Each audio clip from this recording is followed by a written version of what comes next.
સિદ્ધપુરા નોકરીએ લાગ્યા હતા। લોકોને બચાવવા જતા સુનિલભાઈએ પોતાનો જીવ ગુમાવ્યો।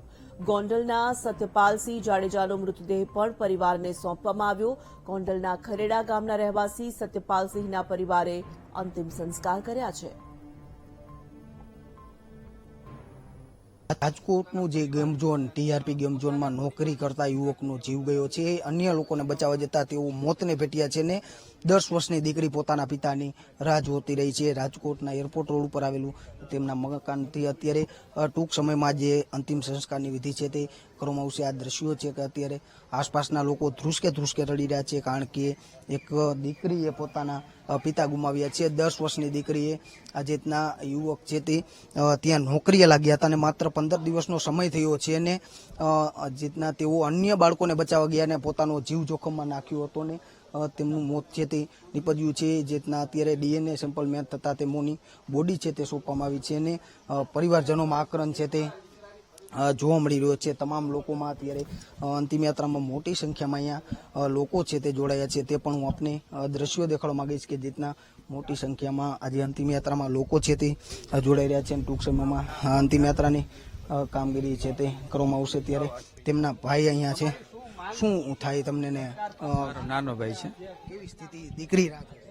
દીકરીની પરિસ્થિતિ તો હું શબ્દથી તમને ન કહી શકું, પણ ખૂબ જ ખરાબ પરિસ્થિતિ છે। દીકરી 2 દિવસથી જમતી પણ નથી, તેને ફોલાવી કરાવી અને અમે બધા જમાડી છે। પરિસ્થિતિ અત્યારે પણ એને બીજી જગ્યાએ જ અમે મૂકીને આવેલા છીએ, કારણ કે તે નથી, એને બહુ લાડલી હતી અને શુક્રવારે જ એમને ત્યાં બોલાવેલી હતી ગેમ ઝોનમાં। એને ત્યાં પોતે જોબ કરે ત્યાં પોતાની દીકરી છે એટલા માટે એને બધાને એના ગ્રુપના ને એને બોલાવેલા હતા। અત્યારે આક્રંદ પરિવારમાં લાશ જોઈ શકાય તેવી સ્થિતિ નથી, બોડી જોઈ શકાય? બોડીની ફેસ જોવા જેવી છે જ નહીં, કોઈ જોયું જ નથી। એમને ત્યાંથી જે હાલતમાં આપેલું છે ને ત્યાંથી સૂચના મળેલી છે કે આ જ હાલતમાં તમે આને આવી રીતે લઈ જાજો તમે સ્મશાન યાત્રાએ, તો આવી રીતે છે। જે પરિવાર છે તે છે જે ઘટના સામે આવી રહી છે, જે મૃતકના પિતા છે તે દ્રશ્યો છે કે અત્યારે તમામ લોકો સભ્યો છે તે રડી રહ્યા છે અને અત્યારે પોતાના સ્વજન ગુમાવવાનો જે આક્રંદ છે તે ચાલી રહ્યું છે। તે સંભવ છે કે જે ઘટના બની ત્યારે પોતાની જે દીકરી છે તે ગુમાવી। શું કહેશો? એક દીકરીએ પિતા ગુમાવ્યા છે, કેવું લાગ્યું? શું કર એમના પિતા ગુમાવ્યા છે દીકરીએ, એમના પરિવારજનો છે, તેમના પિતા છે જે મૃતક યુવકના પિતા જે બેન છે તેમની સાથે વાત કરશું કે તેઓ શું કહી રહ્યા છે। આજે જે ઘટના બની છે એ બહુ દુર્ઘટના છે અમારી માટે। અમે આવું ધાર્યું નહોતું કે આવું થશે, અમને એમ કે આવશે સ્ટાફ ભાગી ગયો છે, પણ આની તો લાશ મળી, સ્ટાફમાં તો કોઈ ન મળ્યું। હજી 15 દિવસથી લાગ્યા તો છોકરી કે છે મારા પપ્પા આવશે।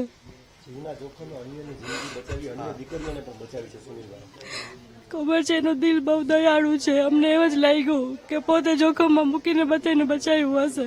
ભગવાન એની આત્માને શાંતિ આપે, બીજું અમે શું કહી શકીએ? ન્યાય માટે શું કહેશો? કારણ કે પોતે પોતાના જીવના જોખમે મૂકી અન્ય પરિવારના માળા છે। તમારી દીકરીની ચિંતા એણે નથી કરી, કારણ કે એને ખબર છે કે હું ઓળખું છું, પરંતુ બીજોનો પરિવાર આવા પીખાઈ જશે તો તેનું શું? તમે શું? ન્યાય તો આપવો જોઈએ, પછી જે ઉપરવાળાની ઈચ્છા। જે પરિવાર છે તે તેમના પિતા છે તે અત્યારે આ જે ઘટના બની છે તમામ લોકો અત્યારે અંતિમ યાત્રામાં જોડાયા છે અને આ દ્રશ્યો છે કે આસપાસના સ્થાનિક લોકો, સમાજના લોકો છે તે અત્યારે અંતિમ યાત્રામાં જોડાયા છે અને લોકોને અશ્રુની ધારા છે તે વળી રહી છે। રાજકોટમાં તેઓ ધ્રુસકે રડી રહ્યા છે, કારણ કે એક વાલસોયા દીકરીએ પોતાના પિતા છે તે ગુમાવ્યા છે અને તેમની અંતિમ વિધિ છે તે કરવામાં આવી રહી છે। કેમેરામેન ધવલ ગોંડલિયા સાથે સની મેળ, વીટીવી ન્યૂઝ, રાજકોટ। હા, અમારો શાળો છે એટલે આ દુઃખની ઘડીમાં ટૂંકમાં અમે તો અમારો સ્વજન ગુમાવ્યો છે, પણ અમને પૂરેપૂરો ન્યાય મળવો જોઈએ, બસ એટલી અમારી આશા છે। આ તો બહુ દુઃખદ ઘટના છે, એટલે આ ટૂંકમાં આવી બનવી ન જોઈએ। હા, ભાઈ નાના ભૂલકાઓને છોકરાઓને બચાવવા ગયા હતા, એને હિસાબે એને મોડું થઈ ગયું ને બહાર ન નીકળી શક્યા બીજાના બચાવમાં।